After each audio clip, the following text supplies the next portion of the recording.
United ကျေပွင့် Benjamin Sesko ကိုခေါ်ယူဖို့အတွက်ဒါဘာစီလိုနာကမျက်စိကျနေပြီလို့သိရတယ်။အားလုံးပဲမင်္ဂလာပါခင်ဗျ။ဒီလိုမျိုးဒါဘလုံးသတင်းတွေနဲ့အားကစားသတင်းတွေကိုဒါနေ့စဉ်တင်ဆက်ပေးနေတာမလို့ကျွန်တော်ရဲ့အကောင့်ကိုဒါ follow လုပ်ဖို့မမေ့နဲ့ဘူးနော်။ပြီးခဲ့တဲ့ရာသီကမှ Manchester United အသင်းကိုဒါရောက်ရှိလာခဲ့တဲ့ Slovenia ဒါတိုက်စစ်မှုဒါ Benjamin Sesko ကိုခေါ်ယူဖို့အတွက်ဘာစီလိုနာကဒါအလေးနဲ့ထားတာစိတ်ဝင်စားနေတယ်လို့ဒါမဂ္ဂဇင်းတွေရဲ့ဖော်ပြချက်အရဒါကျွန်တော်တို့သိရတယ်။ဒါရခိုင်လကဒါထောက်ကသွားခဲ့တဲ့ Robert Lewandowski နေရာမှာဒါအစားထိုးဖို့အတွက်ဒါဘာစီလိုနာအသင်းကဒါတိုက်စစ်မှုတအူးကိုဒါတဲတန်ခေါ်ယူရတော့မှာဖြစ်တယ်။ဒါကြောင့်မို့ဒါ Benjamin Sesko ကိုခေါ်ယူဖို့အတွက်ဒါအဓိကပြစ်မှတ်ထားနေတယ်လို့ဆိုတယ်။ဒါပေမဲ့ဘာစီလိုနာရဲ့ပြစ်မှတ်နံပါတ်1ပြစ်မှတ်ကတော့ဒါအတရီကိုမက်ထရစ်တိုက်စစ်မှုဂျိုရီယန်အက်ဗာတန်ဖြစ်ပြီးတော့အဲ့ဒီအပြောင်းအလဲကဒါဖြစ်လာဖို့အတွက်တော်လေးဒါခဲရင်သွားခဲ့တာတွေ့ရတယ်။ဘာဖြစ်လို့လဲဆိုတော့ဒါရခင်ဘက်ကပဲ Real Madrid ဘက်ကနေပြီးတော့ဒါဂျိုရီယန်အက်ဗာတန်အတွက်ဆိုပြီးတော့ဒါယူရိုပေါင်တန်း129တန်းထိဒါပေးရှိခဲ့ပြီးတော့ဒါပေမဲ့အတရီကိုမက်ထရစ်ဘက်ကနေပြီးတော့အဲ့ဒီရဲ့ပေးရှိမှုကိုဒါသူတို့ကပဲဖြတ်ခဲ့တယ်။ဒါကြောင့်ဒီအပြောင်းအလဲကတော်လေးဒါရက်တက်သွားနိုင်တဲ့အခြေအနေမှာဖြစ်နိုင်တယ်။ဘာဖြစ်လို့လဲဆိုတော့အတရီကိုမက်ထရစ်ဘက်ကနေပြီးတော့သူတို့ကဒီတက်ပိုများတဲ့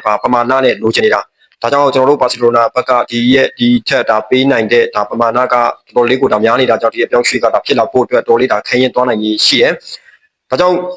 ကျွန်တော်တို့ဒါ Manchester United ကျေပွင့်ဒါ Benjamin Sesko ကိုခေါ်ယူဖို့အတွက်ဒါဘာစီလိုနာကဒါအဓိကပြစ်မှတ်ထားနေတာဖြစ်တယ်။ဒါကြောင့်ကျွန်တော်တို့ဒီအပြောင်းအလဲကဒါဂျိုရီယန်အက်ဗာတန်နဲ့အပြောင်းအလဲနဲ့ဒါဘာစီလိုနာတို့ဂျာကတော့တော်လေးဒါခရင်သွားနိုင်ခြေရှိတယ်။ဒါကြောင့် Benjamin Sesko ဒါဘာစီလိုနာကိုဒါရောက်ရှိခဲ့မယ်ဆိုရင်တော့ဒါ Robert Lewandowski ရဲ့ဒါဂျော်ဒန်နံပါတ်9နေရာကိုဆက်ခံဖို့အတွက်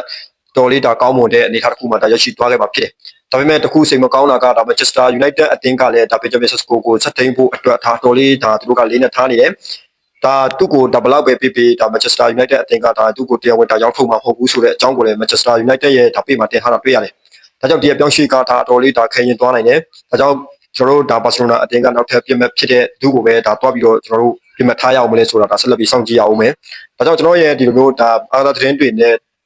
ဘောလုံးသတင်းတွေကိုဒါနေ့စဉ်ကြည့်ရှုချင်နေဆိုရင်တော့ကျွန်တော်ရဲ့ဒါအကောင့်ကိုဒါ follow လေးလုပ်ပေးဖို့မမေ့နဲ့ဘူးနော်